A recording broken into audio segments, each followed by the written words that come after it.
Okay, so the one thing that I wanted to add was that in our group it was said that we should look to the Maori translation, because the Maori translation is what the Maori signed, and so I was thinking that a contract is normally a meeting of the minds, and if both sides don't understand what the contract says, there's no meeting of the minds. And so I would agree that you have to look at the one that it was translated for, because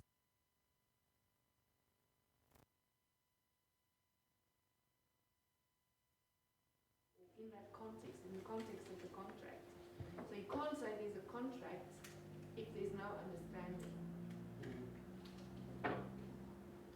Did anyone hear that? You can't say there's a contract if there's no one.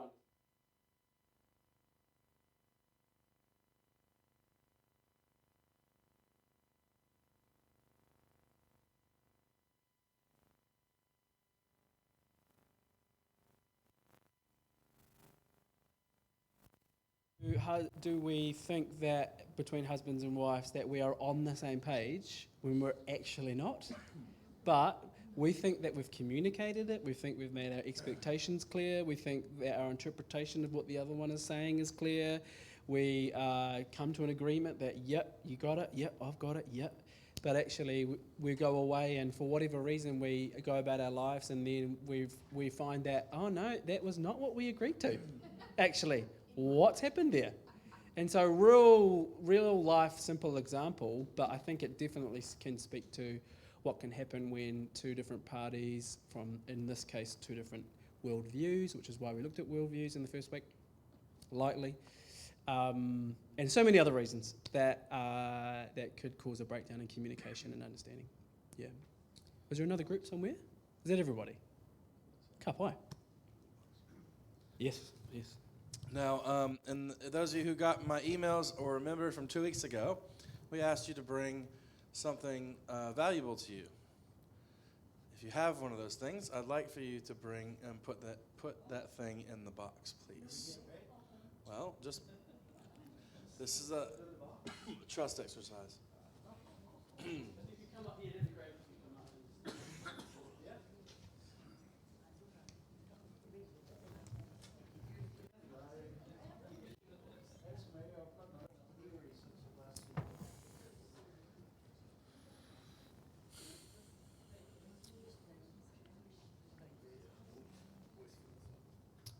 It's on you. You can think.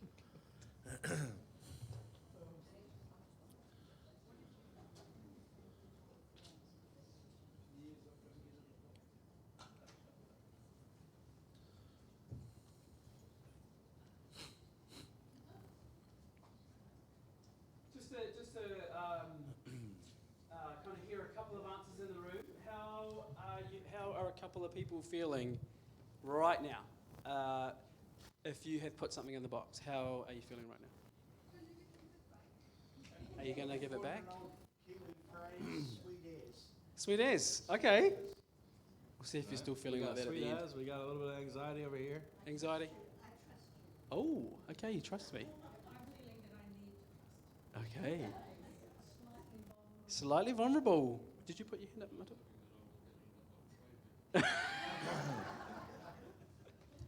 Good. Okay, cool.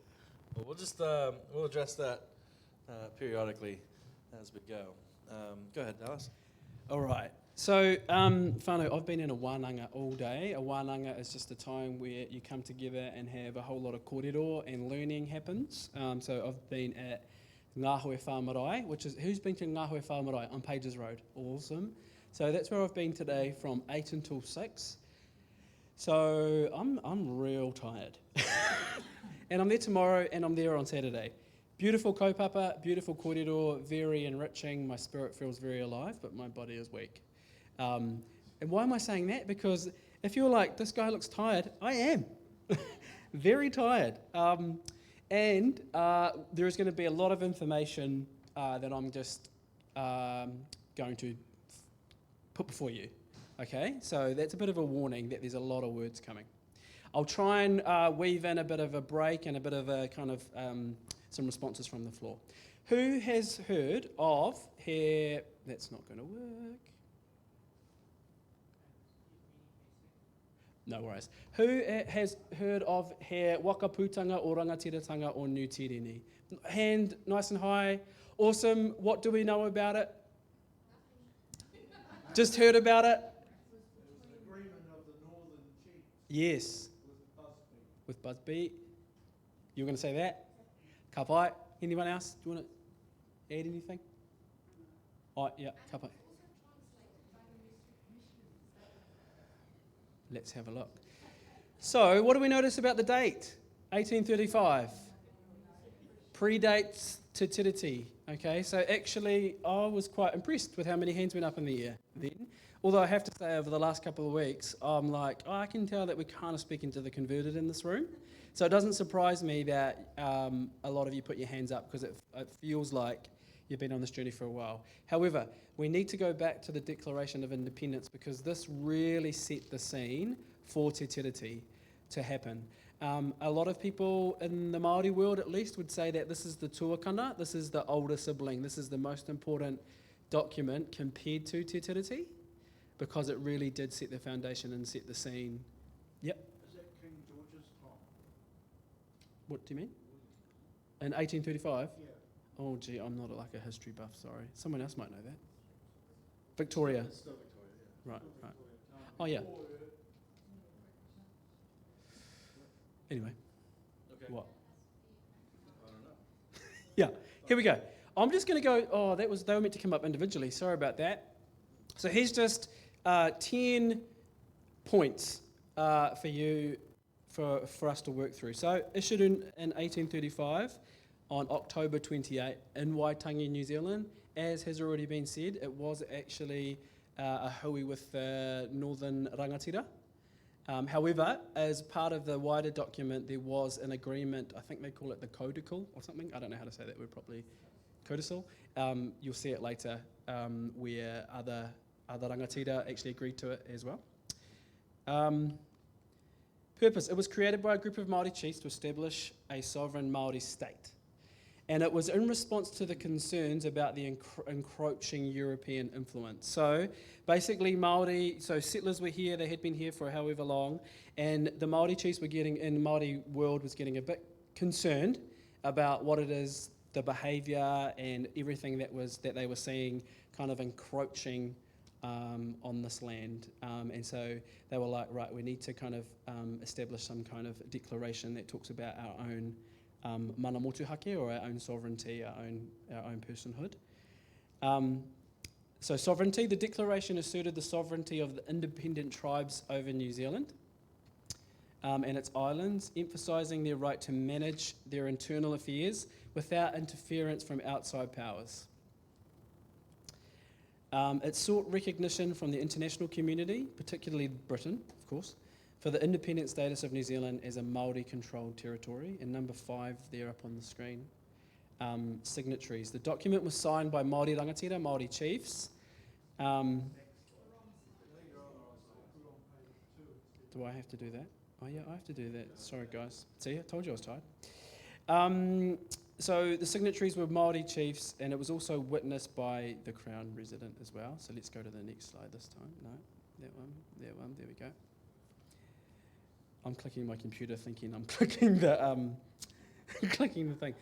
British reaction, here we are on the same page. So the British government initially acknowledged the declaration's existence, but did not formally recognise New Zealand as an independent state.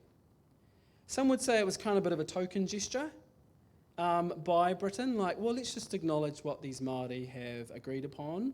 Let's kind of show them some kind of respect that they've kind of gathered and, gotten themselves together and agreed on this declaration, but maybe let's not totally, what's the word? I was going to say ratify, not ratify. Ratify, is that the right word? Ratify. Unlimited impact. Despite its significance, the declaration did not lead to widespread international recognition, like we just talked about, of Māori sovereignty, or significantly alter the course of British colonisation in New Zealand at the time. Under legacy, it remains an important symbol of Māori resistance to European colonisation and a foundation for subsequent treaties and agreements between Māori and the Crown, from a Māori perspective anyway. Did anyone watch the footage on TV3, I think mainly, on Waitangi Day? And there were lots of people wearing T-shirts that said 1835? Yeah, so that was obviously talking about the Declaration of Independence. Treaty Waitangi, the principles outlined in the Declaration, influenced the negotiation and signing of the treaty in 1840, which remains, arguably, a central document in New Zealand's constitutional framework. And this is the last bit there, recognition in modern times. In modern New Zealand, the Declaration is recognised as a foundational document in the country's history, although it has largely been ignored by New Zealand governments and systems.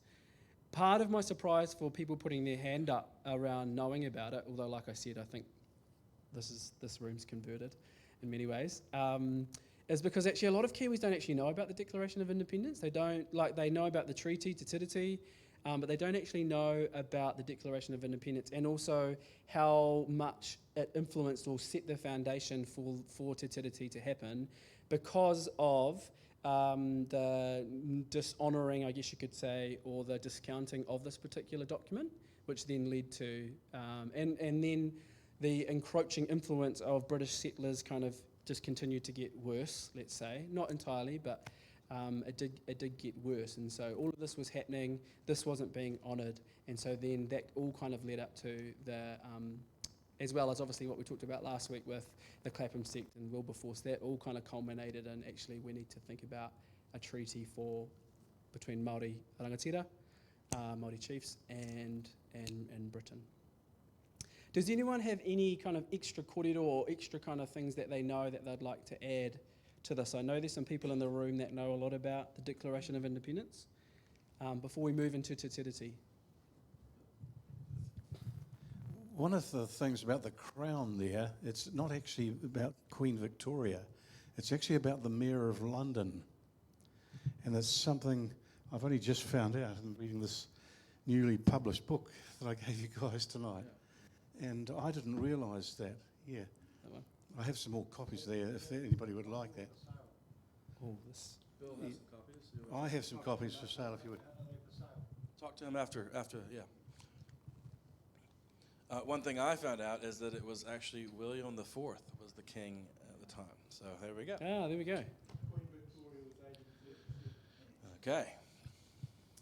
Anyone else want to add anything to? Yeah. Yes. Was this more organised by Maori and that's why it wasn't acknowledged, and then the treaty was more organised by Europeans, so it was more acknowledged? Is that how it was?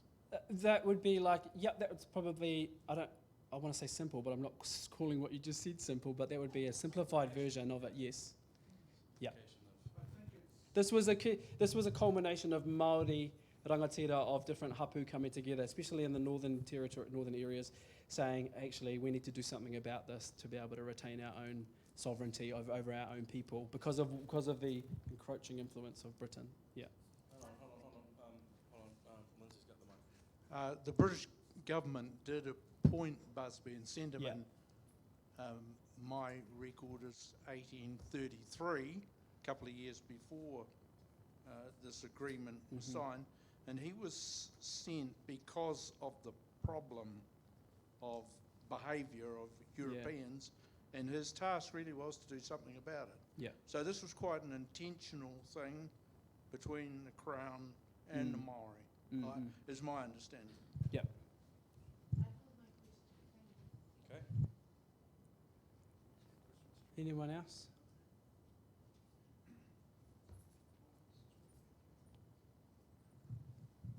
Sorry, I've just got a question, not something to add. Does the treaty actually reference the prior document at all? No, it doesn't. Not explicitly. Not. Do we have that red and white thing? I don't think it doesn't actually. No, it doesn't. Grab it. But not explicitly. Oh yes. Here we go. I've been waiting for yes. You too. So yeah, in a nutshell, it was signed There needed to be a flag to trade as well. Yeah. So He Whakaputanga was a flag that was established so there could be trade. It was signed by like 40 chiefs in Hokianga and Northland. There's this flag in the middle there. That's it. And as you can see that the British are coming. The St George Cross is in the middle. Yeah. So you can see that people are positioning themselves in this country 5 years prior to the treaty. I don't know what else to say without saying too much, but Keep going. yeah, that's there was a intentional move to colonise this country. At the same time, there was an international recognition of abolishing slavery. So people were looking at colonising people in a more humane way instead of just overtaking. So yeah, there's a lot of moving parts. Yeah, there are. The treaty is not unique. It's a bit of a Frankenstein of all different treaties put together. By the time Europeans had come here, this was one of the last places to be colonised. So the British knew what to do, what to put in a treaty, how to manipulate, how to coerce and use different words to enable the treaty to be signed in a diplomatic way. Yeah, exactly. Let me just. Who else felt what was just said? Did anyone else feel that in the room? Let me just say that kōrero is definitely a very common kōrero in particular parts of New Zealand society. And it is very much, I would say, one of the main kōrero within Te Ao Māori as well, that there were no good intentions. I'm not saying all Māori everywhere, please don't hear that. Remember me saying in week 1, I don't claim to speak on behalf of all Māori. However, I've been in enough Māori places and spaces with lots of Māori people to know that that is a very common response for Māori, is that the missionaries had no good intentions at all, and they just got smarter about how to colonise New Zealand because they'd learnt how to do it or how not to do it in other countries. So it's a kōrero worthwhile holding because it is definitely out there in New Zealand society. Yeah. I'd just like to add that I'm Ngāti Pākehā. Yeah. Okay, I'm Pākehā saying Yeah. that. And we will get a little bit more into maybe what contributed towards what fueled that way of thinking as well. Yeah, desperate. What's up there? Yep. The Maori version or the English version What do you of mean? what? Oh, this is the English version of the Declaration of Independence. Oh, okay. Yes. Thank you. So we're not going to go through those words. They're just there as a bit of a resource. We're going to send these out to you because who wants to be talked at for the next half an hour? Not you guys. So you will get a copy of this later on. I just want to draw some things out. It did talk about the bit in bold. This is the Māori chiefs. We declare the authority and leadership of our country. I didn't bold in the rest of it. And say and declare them to be prosperous economy and a chiefly country. On number 2, the sovereignty and kingship, so kingitanga, and the mana, etc., to belong solely to the true leaders of our gathering. And we also declare that we will not allow any other group to frame laws, nor any governorship to be established in the lands of the Confederation. Hold that line I just said, nor any governorship to be established in the lands of the Confederation. Hold that line there, because it'll help us to think about that word specifically, kawanatanga, when we look at Te Tiriti. I will make the links back for you if you forget that. Unless by persons appointed by us to carry out the laws we have enacted in our assembly, etc., etc., etc. Basically, we establish this so that peace may prevail and wrongdoing cease and trade be fair. This was about a declaration of how to live in harmony, how to live in peace with other people. that was part of its nature, part of the ahua of it, the heart of it, the reason for it, that it was a peace declaration. So was Te Tiriti, but we'll get into that. And then the last one, because we are showing friendship and care for the Pākehā who live in our shores, who have come here to trade, we ask the King to remain as a protector for, there's the King, for us in our inexperienced statehood, lest our authority and leadership be ended. Here we go. I thought there were just some words in there that maybe were worth pulling out. Any other points or questions about the declaration before we move on to Te Tiriti? There's that codicil there. So this basically was bringing the other chiefs in. Sweet. To what extent were Maori united at that time? One Maori race. Oh, gee, that's a good question. There's always been, and still today, intertribal warfare. It just looks a bit more civil these days. It was very brutal and violent back then, you know. So, yes, actually we saw this when it came to the kingitanga pulling together all Māori, when was that? A month ago or something, in Ngārua Wāhia, just outside Hamilton. Been there, seen the Mary Queen back in the 80s. Beautiful. That's awesome. So yeah, we saw that. So there are issues between tribes. Let's not popularise it and make it sound like it's one utopian Māori world, because it's actually not. And so the fact that the kingitanga, because actually my iwi, for example, Ngāpuhi, we don't come under the kingitanga. There's a whole lot of kōrero and history there, but we don't come under that. But there were Ngāpuhi, a massive cohort of Ngāpuhi who went to Ngārua Wāhia. Why? Because we were able to put our intertribal issues aside that go on way back for the sake of what was happening in our nation and the political landscape, and go, you know what? Yes, we have all this stuff happening and have had for many, many years, but we are Māori, iwi tahi tātou, let's go together, let's stand together. The King has called us, we can go to Ngārua Wāhia, and we can go to Wellington, and we can go to Waitangi, etc. Oh, sorry, not Wellington, Ratana. Yeah, Wanganui, yeah. 12,000, I think, maybe, went to Ngārua Wāhia. Like, lots of people, yes. Where's Ngāpuhi's ancestral home in New Zealand? Northland, yeah. How do we get there?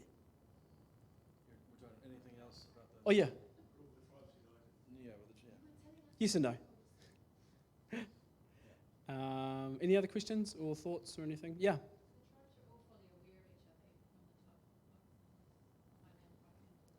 Yeah.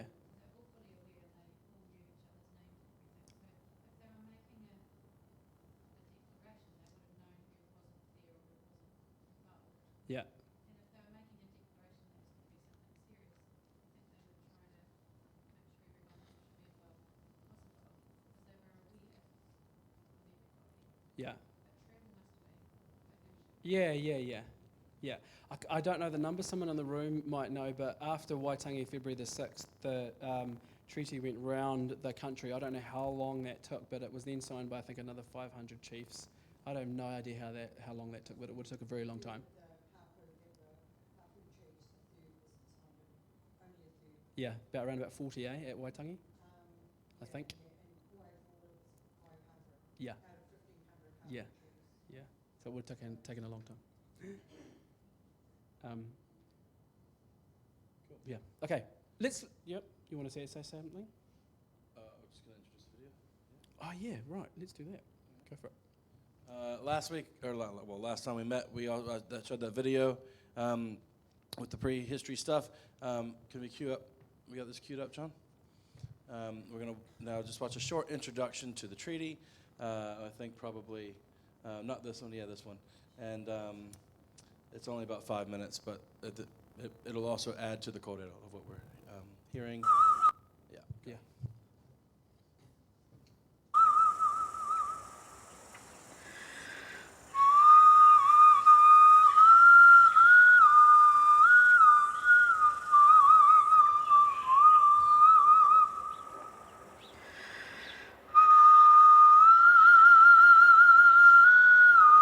Christianity played a critical role in building this nation by brokering our founding document, the Treaty of Waitangi.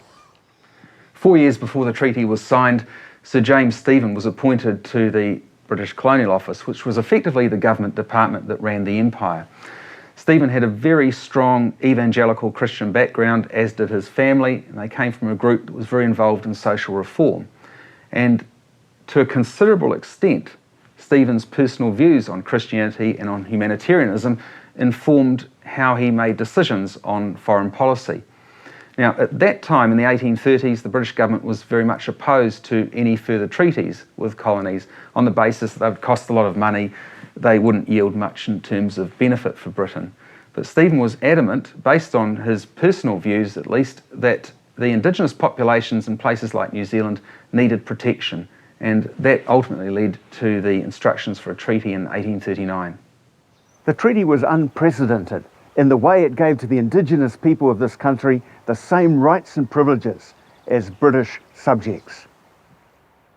The outgoing British resident, James Busby, and the incoming governor, William Hobson, wrote the Treaty of Waitangi in the first few days of February 1840. From that point onwards, missionaries played a pivotal role in its success. They were responsible for its translation, for taking it to various communities around the country, for discussing its intention, and for encouraging chiefs to sign it. Many Māori came to regard the treaty as a sacred covenant, similar to biblical covenants. As a result, the mana of the treaty and the mana of the missionaries were inextricably linked. Governor Hobson's announcement at the treaty's signing on the 6th of February, He iwi tahi tātou, we are one people, celebrated the fact that Māori and Pākehā now had the same rights as British citizens. Maybe it was Henry Williams who had given Hobson those words, which echoes scriptures such as Ephesians 2, one new man in place of the two, and Galatians 3, we are all one in Christ Jesus. Some aspects of the translation of the treaty into Maori by Henry Williams have been brought into question. In particular, the use of the term kāwanatanga, which Henry included as a translation of the English word sovereignty. It is felt that the Maori chiefs would not have been willing to cede sovereignty if they had understood it as the British understood it.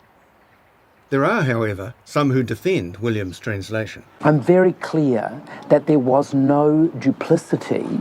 Of course, there were levels of misunderstanding, but I don't think you can find any evidence of duplicity, because I think in the end, the missionaries wanted this treaty and wanted the Māori intelligently to accept it. There's actually more and more historical research which indicates that Henry Williams is a reliable translator. Not a translator maybe of great finesse, but a translator with an absolute determination that people will know what they're signing to. I mean, he's profoundly committed to Māori with great understanding choosing to follow the British Crown. So therefore, there's no interest in him of tricking Māori into a document which he believes the Crown will have to honour. I am of the strong view that kāwanatanga is the best and most appropriate translation of sovereignty, and why I agree that its place in the treaty is important for Māori. The words for governorship are almost certainly shaped by two factors: the idea of governor in New South Wales and the idea of the governorship of Pontius Pilate. So the idea of governorship is not unfamiliar to Māori. I think Henry Williams was a man of integrity. He was somebody who could be trusted. He was a straight up and down man. I think without Henry Williams, there would have been no treaty. He was trusted by Māori. His mana encouraged them to sign. And New Zealand was much better off, I think, than many other places, because there was this kind of relationship that was embodied in the Treaty of Waitangi.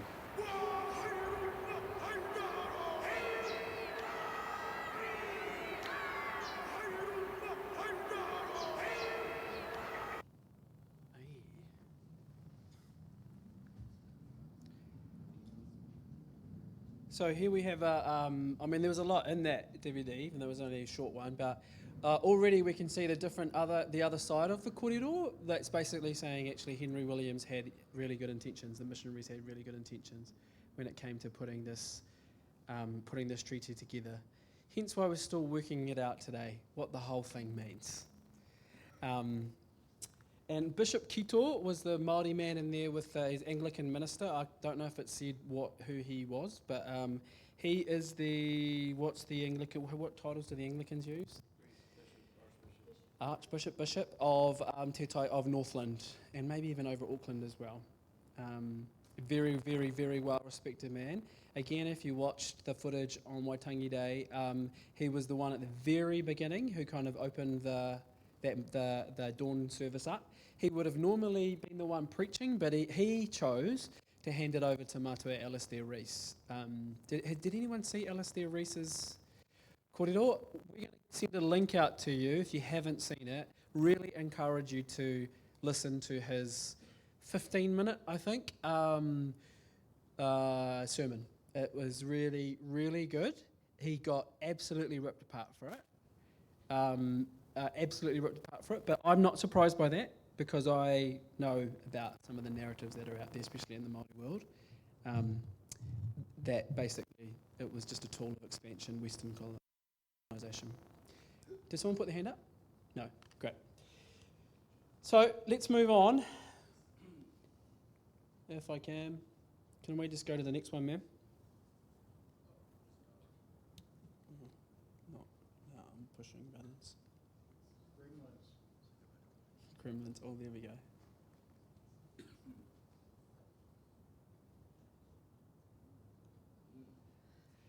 Okay, so let's throw this out to the room. There's already been some hints at it, or some very obvious things about this question. Is Te Tiriti of Waitangi or the Treaty of Waitangi the same? No. Why not? Oh, because they lied. How did they lie?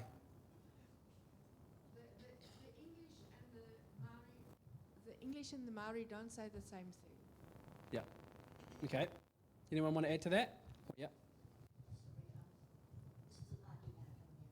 Now do I remember what it was I was going to say? You said they lied. I understood that Henry Williams was a good man, as they said there, and that he was ill, and he had written the Treaty of Waitangi, but because he was ill and unable to, or held up and couldn't get there or something like that, I had thought it was his brother, but Rochelle tells me it was his son. Edward had to him, write yeah. it, and he wasn't quite so au fait with the Māori language. That was what I was taught one other time. Okay. I've always understood them that they were both very fluent in Te Reo Māori. They were both very fluent in Te Reo Māori, Henry and his son Edward, yeah. Whatever we mean by that. People ask me if I'm fluent in Te Reo Māori, and I'm like, I'm not even fluent in English. Like, yeah. Did Henry Williams have land interests? Pass the mic that way. I don't know. What do you think? Yeah. I'm just waiting. Yeah. He had land holdings in Hokianga, quite a few acres, like thousands. Yeah. And he owned it at the time of the signing of the treaty. Yes, he did. Do with that what you will. And when He Whakaputanga was created, there were certain words that were used, kawanatanga, governance, kingitanga, sovereignty. So when Te Tiriti came around, Henry Williams translated it, and he looked at it and knew that if they put kingitanga, the Māori would not sign it. So he put kawanatanga, which is in the King James Bible, okay, and it means governance. So he put that instead of, and on the day of the signing, he really promoted Article 3. He stepped forward and said everyone's going to have the same rights as British citizens, and sort of glossed over the rest of it. So he knew what the words were. He was fluent. He was well known in Māoridom. So there's discrepancy about what he wanted to do to get Māori to sign. The New Zealand company had come in as land sharks and were buying up. The government was starting to look at illegal land sales, and so he was on the agenda to be looked at. So he knew he would be in good stead if he got Māori to sign. That's all I've got to say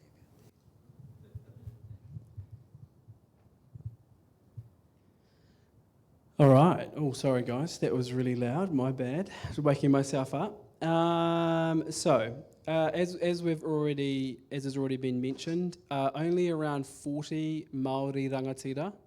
Bearing in mind, rangatira were actually rangatira of hapu, right? Of sub-tribes. So it was actually the representations of the sub-tribes that were present at the signing of the treaty. Would you mind just leaving your questions to the end? Is that all right? You just hold on to them and we'll come back to them. Is that all right? Yeah. Thank you. So it was the rangatira, the chiefs of sub-tribes that were there, not the rangatira of iwi, and that's a really important point. Only about 40 signed at Waitangi on February the 6th, and it was around 500 that eventually signed either the Māori version or the English version when it went around the country. Why the Māori version wasn't available? That's a good question. However, the chiefs that signed the English version, they would have had the Māori version in their minds. So even though they were signing the English version, they would have had the Māori version in their minds because it would have been communicated to them in Te Reo Māori, exactly what this document was. I think that's all I want to say about that. We already know who wrote it. So the preamble. And again, we've already talked about this, and this is where we kind of like go back to the Declaration of Independence. The preamble, the bit that comes before the articles, basically it talks about it being a declaration of peace. Okay? It's really important to hear that. So it wasn't just some kind of contractual transactional thing. It was a declaration of peace. How do we live together in harmony? By honouring each other, by respecting one another and the differences that we have. How do we do it well? How do we trade fairly? All of those kind of things, okay? A declaration of peace. We as believers know about peace, don't we? Or at least we should know about peace. Some of us do. And then I just want to look at Article 4. The only reason why we're starting... Does anyone know why I might want to start in Article 4? Yeah. Does anyone know why we would maybe want to start there? So, even though there's some disagreement around this, I think actually, was it Paul Moon that was in that video? Was it? He's just recently come out disagreeing with what I'm about to say. And that's fine. Article 4, he's basically saying that it doesn't exist. It's not even a thing. So Article 4, which most people don't even know that there was a fourth article, it was actually spoken first. So before anything was written down or anything or discussed or kind of signed, this was actually spoken first, and it was spoken first about beliefs, religion, and spirituality. I'll just read this bit out. At the first signing, William Colenso, who was an Anglican, recorded a discussion on religious freedom between Bishop, I can never say his name right, Pompellier, he was a Catholic, and Captain William Hobson. In answer to a direct question from Pompellier, Hobson and the rangatira, the chiefs, agreed to the following statement, which was read in Te Reo Māori to the meeting before anything was signed, anything was signed. The governor says that the several faiths of England, of the Wesleyans of Rome, and also Māori custom and religion shall alike be protected by him. So that was spoken, and that was part of the agreement that was eventually signed. So that's why we start in Article 4, because it actually started the whole kōrero. So let's look at Article 1, practicing honourable kāwanatanga. So we've got a lot of points here. I don't necessarily want to go over all of them. Basically, this was the Māori. This did not mean that the governor, that the Māori were agreeing to have a British authority that would rule over Māori. The Māori were agreeing to having a British governor oversee, take charge of, kick up the bums, the British subjects that were living here in Aotearoa. So that's what they were agreeing to, and that's basically what this particular article, talks about. Just going through my points here. The Crown's English version says that rangatira, and this has already been brought up either in the room or on the DVD, the Crown's English version says that the rangatira would cede their sovereignty, give it away to the Queen, meaning the Crown would have complete power and authority over everything in the land and the Māori people. What's interesting is that the different texts between the English version and the Māori version definitely reflect different worldviews and therefore different economic, cultural, political understandings and priorities and values. Māori actually had their own long established governance systems before the British came. That's why I was talking about rangatira over hapu, over sub-tribes. Like we had our whānau, we had our hapu, we had our iwi, we had our ways of governing ourselves and our own laws and customs and all of that. It would have been, now this is where we talk about worldview, it would have been culturally impossible for Māori to cede their sovereignty, to give over their mana, because mana is given to you by God and it can't actually be taken away from you. So to say that we're giving away our mana actually doesn't align with a Māori cultural worldview. Your mana can be diminished. People can stamp on your mana. Mana is like something, like I said, that you get from God, but it can't actually be given away. So again, that kind of talks a little bit to the differences between the Māori version and the English version, and why a lot of the kind of arguments, I guess you could say, a lot of the kōrero today is around we did not cede sovereignty, which is basically saying we can't cede sovereignty. It's not in our worldview to do that. It's not in our culture to do that. So it never happened. Moreover, in 1840, the population was around 200,000 Māori and about 2,000 Pākehā. It's actually absurd to suggest that the rangatira who signed Te Tiriti would have voluntarily given up their power to a foreign entity, especially after having declared their national sovereignty and independence 5 years earlier in the Declaration of Independence.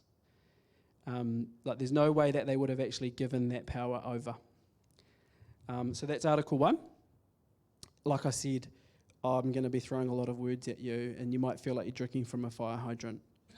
There will be a break very soon. Article 2, promoting and retaining tino rangatiratanga by tangata whenua.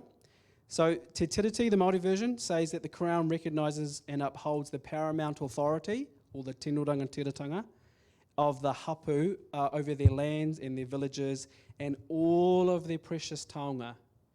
Taonga is not just land, it's our reo as a taonga, our culture, so many other things.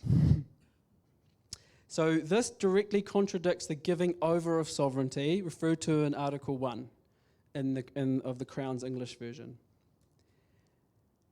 The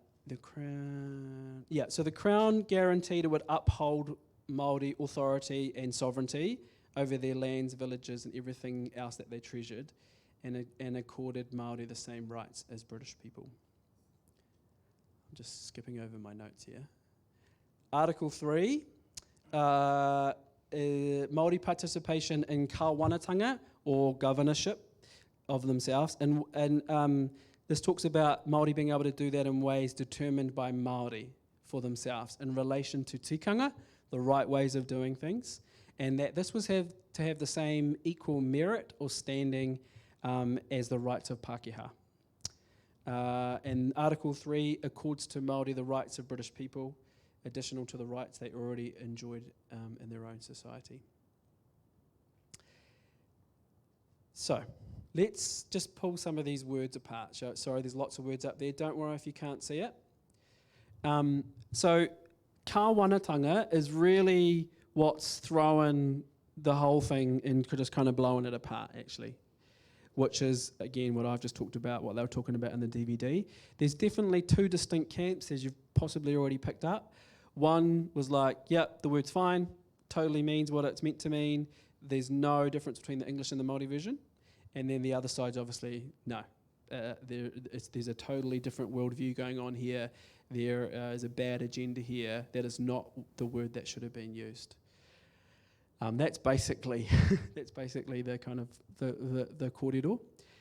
And like I've already said, this, again, in the Māori mind, they were allowing for the British people to assign a governor to rule over British subjects living in Aotearoa. That's kind of what Kāwanatanga talks about. Tino rangatiratanga, I might just read this one out. And so in the Māori text, the Queen guaranteed full exercise of chieftainship, self-government to Māori over the lands, etc., etc. The treaty, or the Crown English version, was reduced to land ownership, all of those things, and removed the powers of rangatira. So again, there's a discrepancy. What Māori would have understood to be tino rangatiratanga over all of those things, and then the English version meaning just over those things, but removing chieftainship, mana, and Māori sovereignty. How much of this is new to people? Great. Yeah.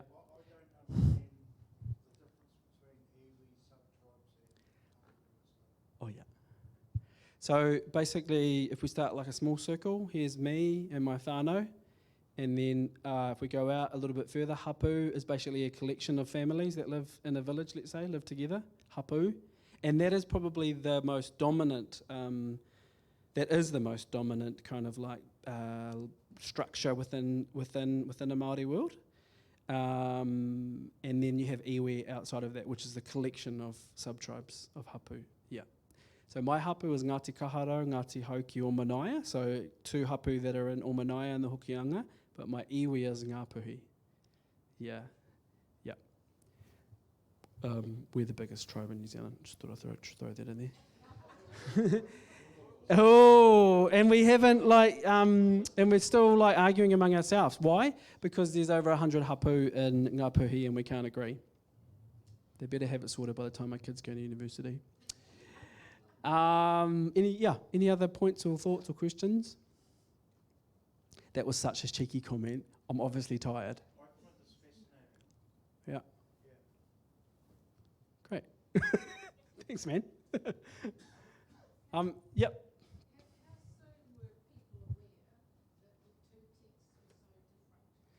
Oh, well, for Māori, yeah, well, as soon as, we'll get into that in a second when we start looking at colonisation. Yeah, because as soon as you start seeing your taonga being taken away from you and you start losing things and all of that kind of stuff, you start realising this is not what we signed up for. Yeah. So we'll get into that. Let's move into that, eh? Everyone stand up. Everyone stand up. And John is going to take you through a little stretch. Because that was a lot of words.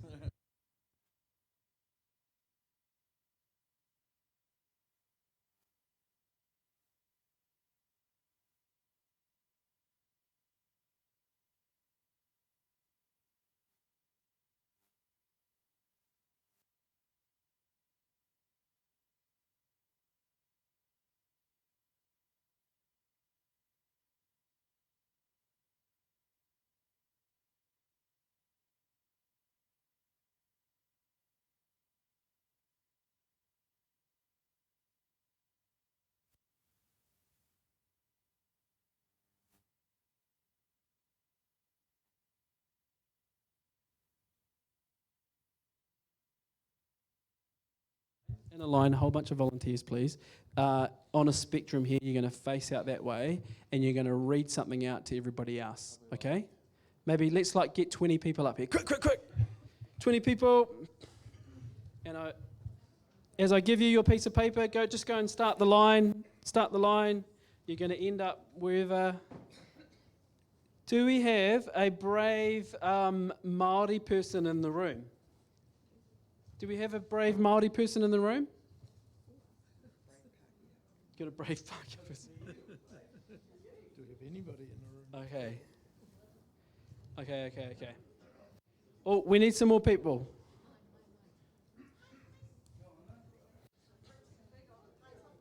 Or you know what? We could actually just give, like, I could just hand out 2 to people. Let's just do that. Let's just do that. Actually, yeah, because we still need some people in the crowd. Oh, sorry.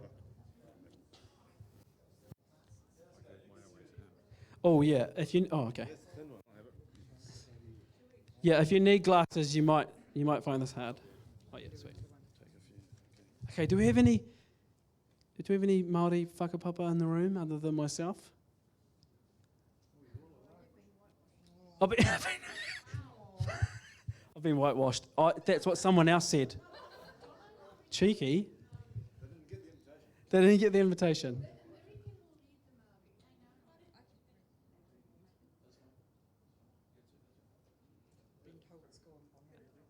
Okay, I'll be the Māori. And Jono's going to be Pākehā, because he is. Okay? Come here, come stand here. Okay, no. I'll work out what we're going to do in a second. Okay, so what's going to happen is we're going to just work our way down the line from this end to that end, and these people are going to read out pieces of legislation that I think, and they're not in order, it doesn't really matter. They're going to read out the piece of legislation that they got, and then what the rest of you are going to do in the room is you're going to tell Jono and I whether we step forward or whether we step back, okay? And I will step forward if you think that policy has benefited Māori, or I'll step back if you think it's had a negative impact on Māori. Likewise for Jono. If you guys think it's benefited Pākehā, step forward. If not, step back. Ka pai? Got it? No, because Jono and I are just going to walk up and down. Yeah. Got it?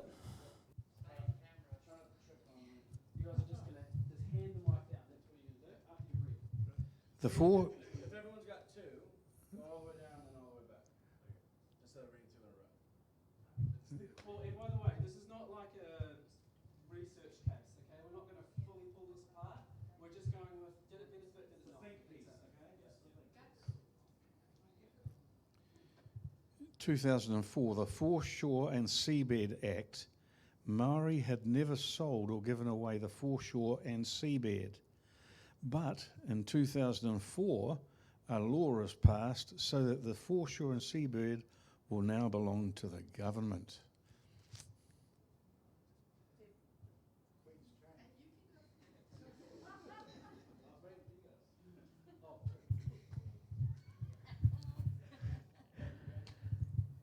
(1844 to 1860).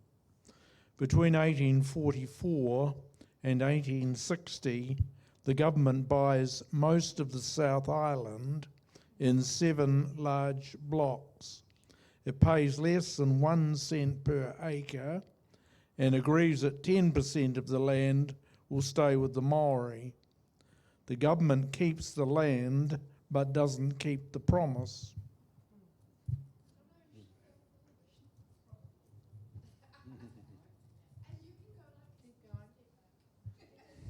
No, 2009. Oh, I thought you told us to do them both. I'm only wearing one hearing aid because of surgery.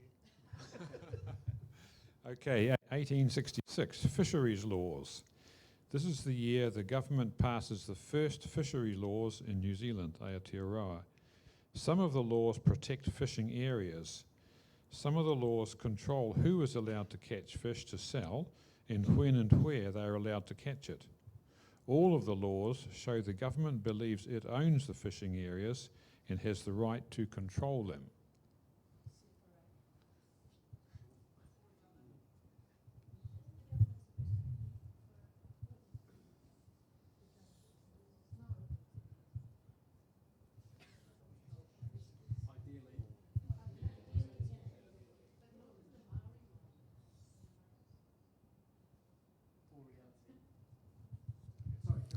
My turn. I think you might be going to run out of room here, Dallas. Yeah.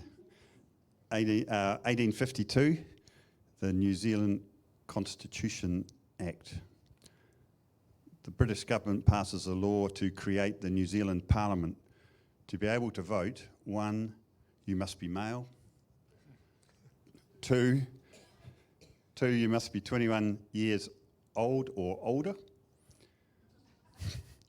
3, you must own land in individual title. Because Maori people own land collectively, they cannot vote. A little subtle, like, you know.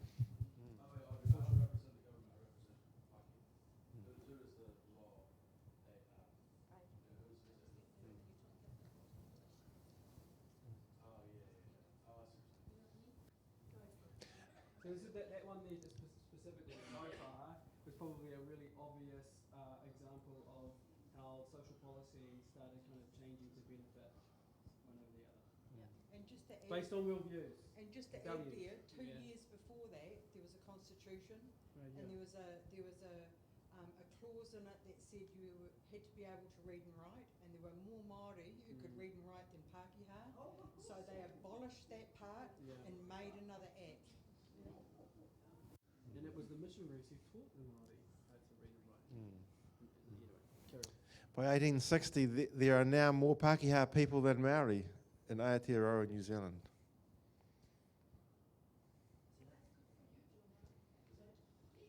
By 1860, there's more Pākehā than Maori in New Zealand.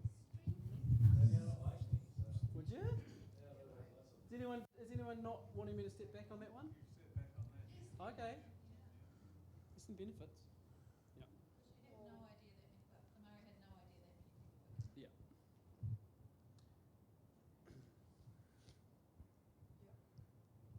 1907 Tauhanga Suppression Act.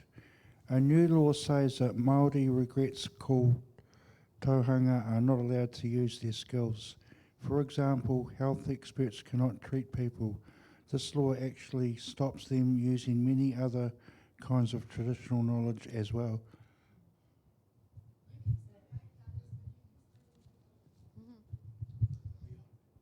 Tōhunga is basically just an expert in some kind of particular area of knowledge or expertise.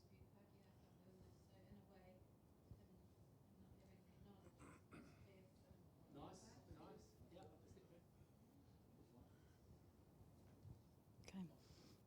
Okay. 1860s. Schools for Maori children teach British laws, culture and thinking. Since the first mission school was set up in the north in 1816, Maori had eagerly adopted reading and writing. It was estimated that by 1850 the literacy rate of Maori was higher than the literacy rate of British in Britain. After this point, however, Pākehā public education replaced pre-colonial system of Tiriti Wānanga. University. Well, yeah. Historically, it's not a university, but today we call universities Tiriti Wānanga. But actually, historically, it was a whole other way of learning.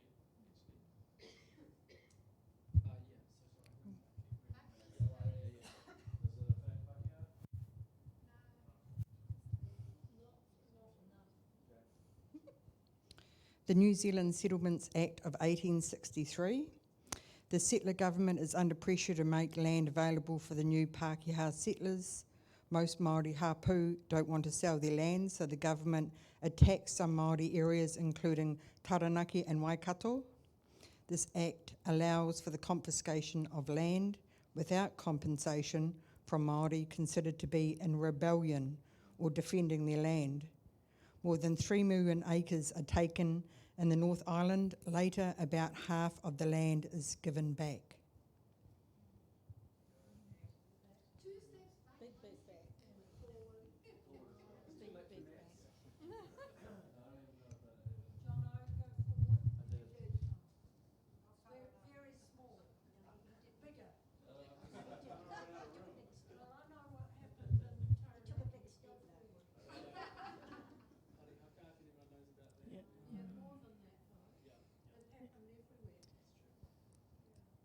Right, 1865.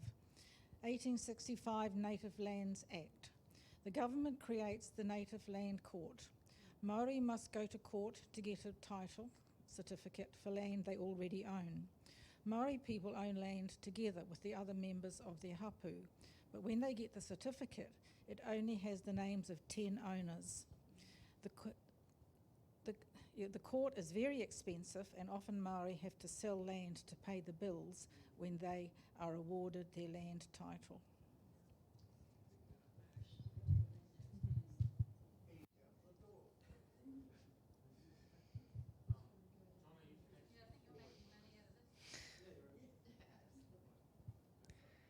(1841) Governor Hobson moves the capital to Auckland and introduces rules and taxes that hurt Māori trade in the Bay of Islands. These and other actions lead to a war in the north in 1844 to 1845.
(1867) Representation Act.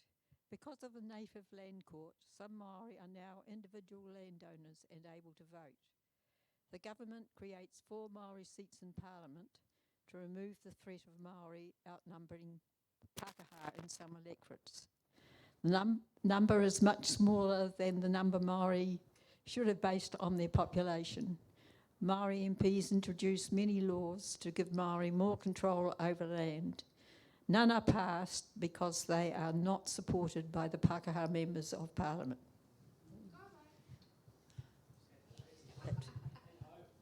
That faded halfway through. Yeah, now let's come back this way. Yeah. You want me to? She's got to later. Yeah. Just keep, no, hang on. Keep oh, it just here. No, keep it here. okay. A report from Just Speak shows bias against Māori in the justice system. Māori with no prior record are 1.8 times more likely to come to the attention of police and 7 times more likely to be charged compared to Pākehā. According to statistics kept by the police, if you're Māori, you're more than 6 times more likely to have a gun drawn on you compared to Pākehā, 9 times more likely to be tasered, 10 times more likely to have a police dog used against you, and 11 times more likely to have pepper spray used against you. Just go straight to jail, One word I can't pronounce. 2015, the Wallace family has lived on their farm at Aihumadale. Sorry, what is it? Since the 1860s, when their land was confiscated from Māori. Manukau Council has promised to buy their land to include in a heritage reserve to be protected for all the people of Auckland. But the new Auckland City Super City decides that the Wallace family farm will become special housing area. It is sold to Fletcher Building for about 20 million. Did that go to the Māori?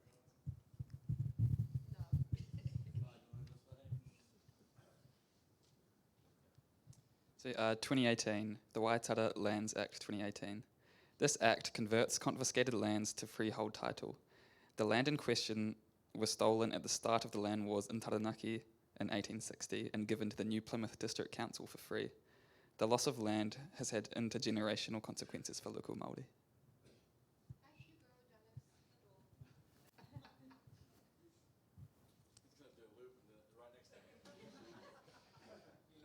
Power of the gospel.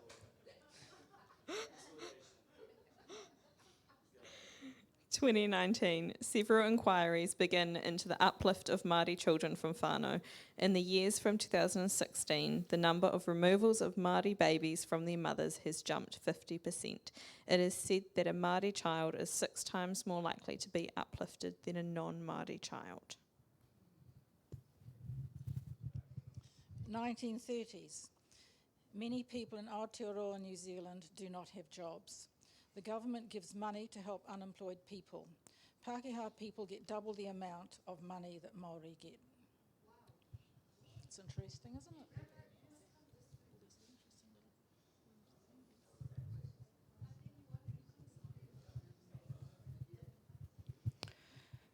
1975, Māori now have only 3 million of the 66 million acres of land that they had before 1840. I'd say that would be less, 0.4. 1918. Many Pākehā soldiers returned from World War I are given land for a farm, but Māori soldiers are not.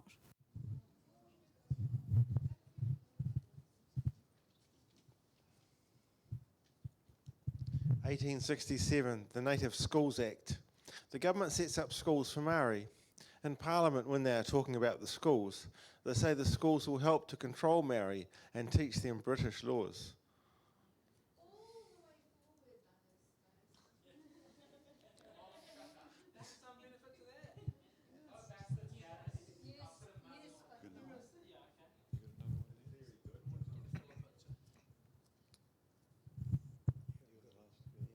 I think this will be the last one.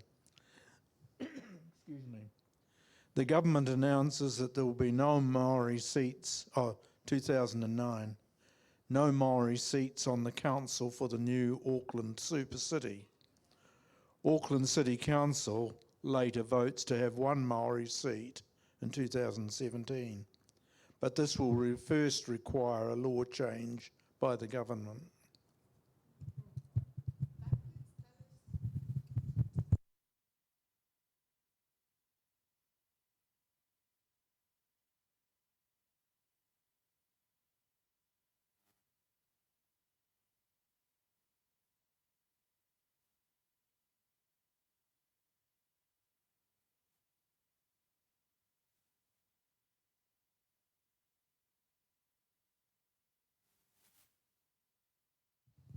So just as people are grabbing their seats, so like Jono said at the beginning of tonight, like we wanted to talk about colonisation, but we also know it's a very slippery, triggering topic, and so to be able to do it in a way that both acknowledges what's actually happened in the fabric of our nation, but do it in a way that doesn't heap on guilt and shame is actually a very tricky thing to do.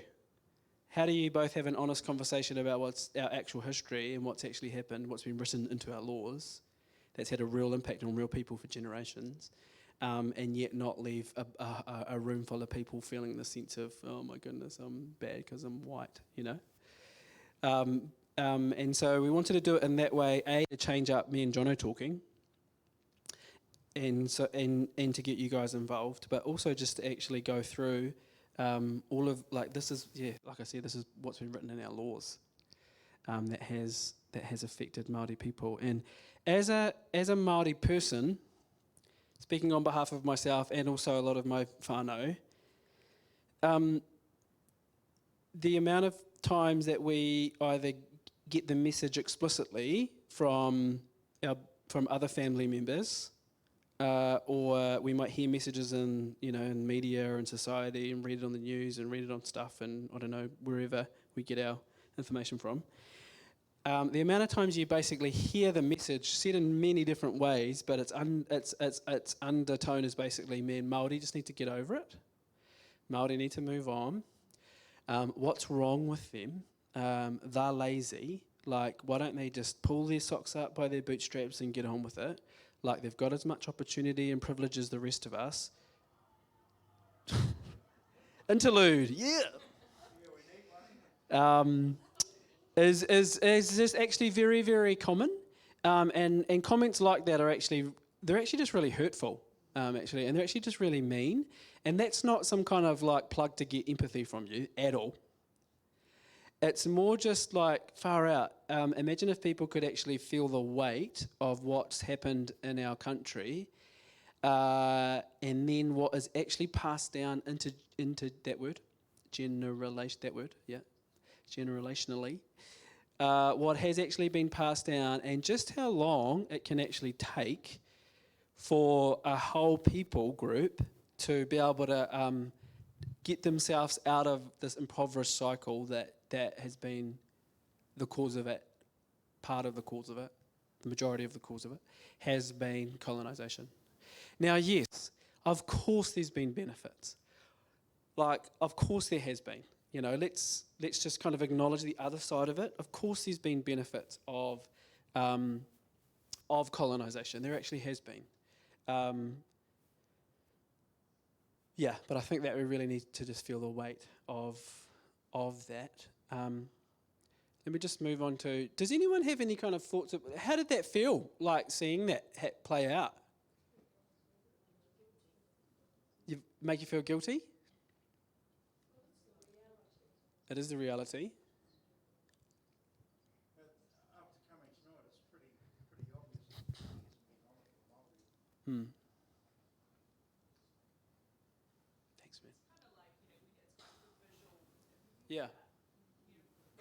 Running a race, one gets given that much of a head start to the other, and yet at the finish line we're sort of saying, well, it's whatever you've been lazy, you've been whatever Yeah. else, that's why you're not where you expect to be now. Yeah, because the starting place wasn't at the same place necessarily. Yeah. You're being faced? You're being sent in different directions, in fact. Yeah. Even if you can grab some of the other direction Yeah. for a while, it's overall the systemic stuff is all bad. Structural, systemic, societal, historical. Yeah, like one gift back doesn't erase the entire, chasm between the two.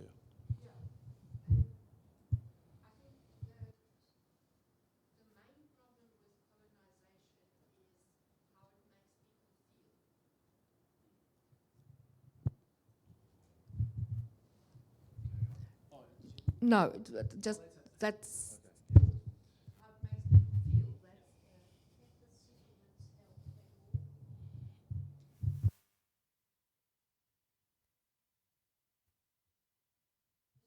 She asked if the settlements, any of the settlements have helped at all. The apologies, the amends to be made. Yeah. Oh yeah. Hang on, here we go. Just because we're trying to record and for the people that aren't here. Okay. My observation may not be correct, but my observation is that Ngāi Tahu has had some strength in its leadership, and maybe because they're a little bit further away from some of the strife into play between some of the other iwi, not just the northern, or down everywhere. I can't think of all the places that I should remember, but down in the east, centre east and further south. And I think that there have been some real benefits, and I don't think we're seeing all of them yet, but I'm really, sometimes it's hard to think, is it fair? I think a lot of people who haven't worked through this kind of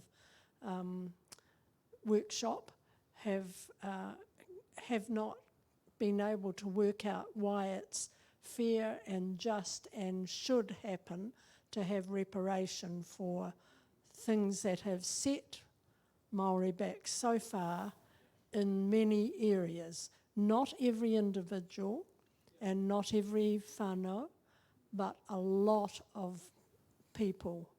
And I think it just, those people who don't yet understand it, somehow we have to all play our part when we hear things that are wrong or that are being said wrongly. We have to speak up and challenge and say, do you not realise? Yep.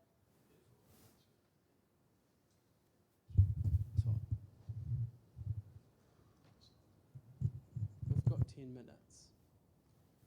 What are we going to do, Jono? How about because we're talking about this. 10 minutes, so. Yeah, we're. John, can you pull up the promo for the? I had you pull it up last time. The promo for this Wānanga. Oh, yeah. I just want to add to the Yeah. settlements. Yes. There's a fiscal cap of 170 million for settlements. And if you divide that by 184 years since the treaty was signed, and you look at the intergenerational trauma and poverty that it has created, and a generation in Māoridom is a lot shorter than in the Western world, maybe 14 people were getting married and having children. So when you divide it like that, and all the profit and intergenerational wealth that different hapu members would have got from that land, 170 million is just a little drip in the ocean. I don't think there is a price. I agree, but how do you not do something? I agree with that too, but I think having white guilt isn't the answer. I think you have to acknowledge that you've got a privilege, white privilege. Doesn't mean you have to feel guilty about it, but acknowledge that you've got it and acknowledge that you're never going to know what it's like to not have it. And have an empathy. Yeah. That's not a guilt. No. I don't know how to change people, it's all privately owned now, so the only way that Māori can get land back is if the Crown exclusively owns it, then they can give it back. So as far as that, I don't know what the answer is there, but the settlements aren't enough. Yeah. And next week we are going to come up a little bit, and we are going to look at what's happened since all of these things. We're going to look a little bit at a bit more of a hopeful message, not to glaze over the stuff, the reality of it that still exists today and plays out in our society on many levels. But we are going to look at what has happened in terms of the Māori Renaissance and some of the church's responses to this whole kōrero that I think does shed some light on what the church could do across the board to respond to this in ways that actually bridge the gap and reconcile the things that have happened. Knowing that it's going to be fraught with a whole lot of potholes and it's going to be messy and all of that. And probably just it's worthwhile saying as well that I know, just to come on the other, well, not the other side, but anyway, look at it from another angle. I know of my Māori whānau who, millions and millions and millions and millions of dollars, or not even that much money, is not actually going to repair what they're actually holding in their hearts in terms of the bitterness and the resentment and the unforgiveness that they have towards the Crown, that they have at colonisation, and not to give some kind of like, so it's all about Jesus. Like, I don't want to be that guy, but actually, in their hearts, I do think that that's ultimately the only way they're going to be able to come to a sense of wholeness and reconciliation within themselves. Am I saying that reparation and land claims and all of that kind of stuff doesn't matter? No, I'm not saying that. But I'm just saying that from a heart perspective, ultimately that's where it has to land for all of us, actually. For all of us, it has to land there. Yeah, maybe I'll talk a little bit more about that next week. Yeah. Oh, yeah. Yeah, I will put one out real quick. How about I won't worry about that. You close us in prayer. I'll go get that sorted. Oh, sure. Okay. Oh, yeah, okay. To be honest, I could actually talk about the impacts of colonisation for a very, very, very, very long time. I've worked in health, I've worked in mental health, I've worked in the prisons. And although I would never be one to say that it's all colonisation, this is the impact of colonisation and there's no other reasons, that's far too simple and far too narrow. But if you just think about what the exercise we just did and try and extend your mind to, man, think about the impact that has had over generation after generation after generation. Dive into your own story and think about some of the impacts that your own family have had, even if they're Pākehā, and how long it has taken for your family to work through, whether it be emotional trauma or abuse, or whether it be actual living in poverty, and how long that's actually taken for your whānau to get out of that, and then kind of think about that on a much more wider scale across a whole people group. And hopefully that gives you some empathy at least, or some insight into some of the comments you might hear from your racist Uncle Neville at the Christmas table.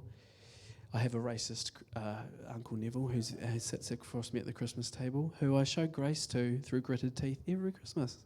I love him very much. How do you... now I got distracted by racist Uncle Neville and I don't know how I was landing that point. Amen. Shall I pray? Oh, hang on, before you do. Okay. Thank you for your gifts, and we appreciate Oh, yeah. that. And we will see how they benefit our church in the future. Thank you very much.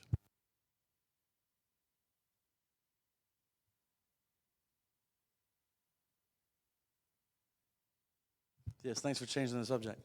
It's true to say that the Māori worldview is quite different to the European worldview, isn't it? Well, say it again. Say it again. Just as a generalisation, the Māori worldview is still quite different to the Pākehā worldview, isn't it? Oh, massively so. Yeah, massively so. Yeah. As a Pākehā, how do we best navigate that? It is not a yes/no answer. Let's look at that next week. Is it next week? Yeah, let's do that. Yeah, I promise. We'll come back to that. You remember that. Yeah. Are there any benefits of colonisation for Māori? Sheep. Potatoes, sheep. Kiwi burger. Shoes. Music. Yeah, of course there Poetry, are. film. Of course there are. Of course there are. Yeah, absolutely there are. Yeah. It's actually there is a lot of beauty in the partnership. Yeah. But that image of the distance between us just really says a lot. It just became a very uneven from the word go. Yeah. That's what I wanted to point out about this image, but maybe so we're running out of time. Yeah, go for it. You go. Oh, do you need longer than that? No, but we can save it. Okay. The insignia of the the crown and the Pākehā and the Māori, which is supposed to represent ko iwi tātou.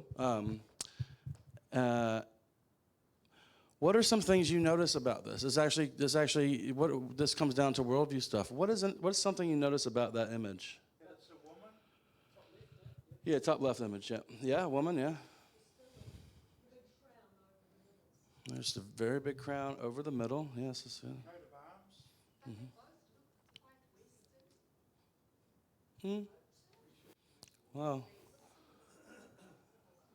I think he looks pretty Māori.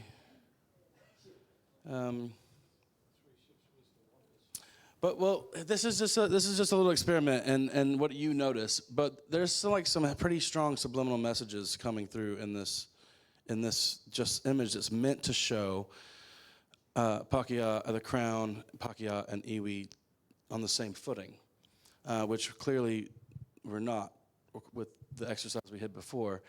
One thing, Lorraine said the crown is above all of it, has the highest point above all of it. So the crown has sovereignty over everything, is what this image is saying.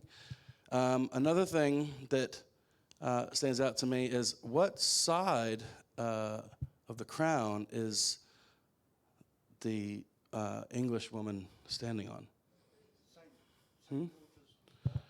She's on the right hand of the crown, which to English, European, and biblical readers would know that that's the power seat. It looks like they're even and they're on even ground, but she's on the right-hand side of the crown, which is on top of everything.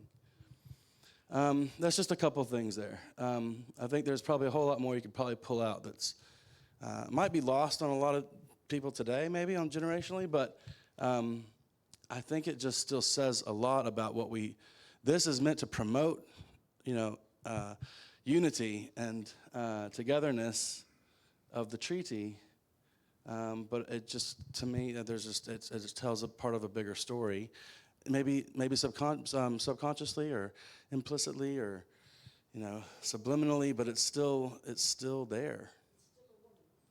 It's a woman, yeah, because you would refer to the land as a woman.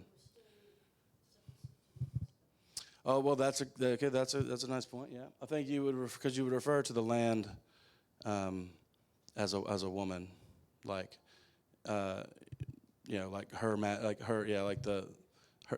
Mother Earth, or even just like the terminology of like feminine imagery for the land. Anyway, yeah, there's probably a few more things, but I'll just leave it there. It just goes to the worldviews. There's a lot of English worldview in here that Māori worldview is not going to pick up on, right? And it looks on the surface maybe like this is a good image, like we're together on this. But I think there's a few other subtle little power plays going on as well.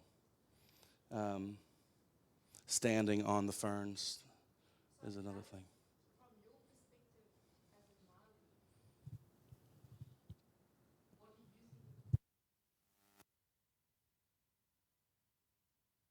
And we gotta go. I mean, there's not other than the obviously Māori man in there. There's not a lot of like obvious Māori symbolism pictures in there. Maybe I could stretch on the ferns on the bottom as some kind of connection with the whenua kind of thing. But otherwise, it's a very English symbol. And I don't actually know the context of it either. Like, where is it? How's it used? Where does it come from? Because I think that'd be interesting to know. Yeah. So we decided not to do this, didn't we? Yeah. So I have done this before. Just quickly, I've done this before where basically we ask people to bring valuables, put them in a box, and then we actually sneak the box out, take everything out, and then we put a whole bunch of other stuff in it, and then I start smashing it as a Māori. And then I ask you questions of like, how does it feel for me to like stomp on your valuables and to take away the things that you hold dear? How does that feel? How does it feel to have things that you hold really close to your heart that mean a whole lot to you, that have a lot of meaning, and here I am kind of trampling on them? But that felt a bit too intense. So we thought we might just ask you to leave it up here and ask and see what sort of feelings you had about leaving it here, what you noticed. Did anyone notice anything about your valuables? What did you see? Yeah? Sorry? I took them away. I just started. I was. Yeah, there's a few things scattered around. You may not have caught everything anyway. A few things were taken. I rummaged through, found the stuff that I liked, and took it out to another place, and then eventually took a whole box somewhere and hid it far, far away. I kicked the box a couple of times. I don't know if anyone noticed that. Just shook it up a little bit, kicked it a couple of times. Just a total disregard of your treasured things. I think the difference is, though, everyone in this room Knew that you were going to get it back. Yeah. But there's still I want to sort of just kind of take the percentage of the feeling that you had about just the anxiety of giving something that you love a lot. At the beginning we asked, and you said you feel like you have to trust us for this. There's the Māori felt like they had to trust, but Rochelle's right. You knew you were going to get it back unless you're not. Anyway, let's close in prayer, and you can come grab your things. Okay, let's pray. Ma ihoa tātou e manaki, ma nā tātou e tiaki. Ma ihoa e mea kia te aho tōna mata ki a tātou. Mana anō hoki tātou e ata whai. Ma ihoa tōna kānohi e whakaara ki a tātou. Mana anō e tuku te rangi Māori e ki a tātou. May the Lord bless us and keep us. May his face shine upon us and be gracious to us. May the Lord grant us his peace and give us his rest. Amen. Amen. So yeah, grab your things and the sign up. If you want to put your email on the list out here, you can do that. We'll make sure you send this link out to you and remind you about anything for next week if we need to. And otherwise, we'll see you next Thursday, 7 o'clock for the finale.